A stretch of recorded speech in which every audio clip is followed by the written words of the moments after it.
say the first one is you've got to give your employer notice. I think a lot of people want to keep their jobs, which is great, and they're afraid if I say I had a work injury that my job's going to be at stake. But that's the exact opposite. You always want to preserve that and at least give them notice, because we can work with pretty much anything and rehab a case back. But if you don't give the 30 days notice, it's very hard to get around. They're very strict about that in Georgia.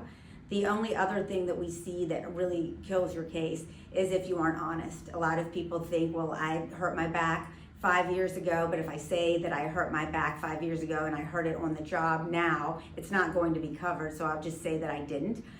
When you get hired from your job, there's a case, it's called the Rycroft defense. It's actually a person's name. But in Georgia, if they ask you when you're hired, have you ever been injured before?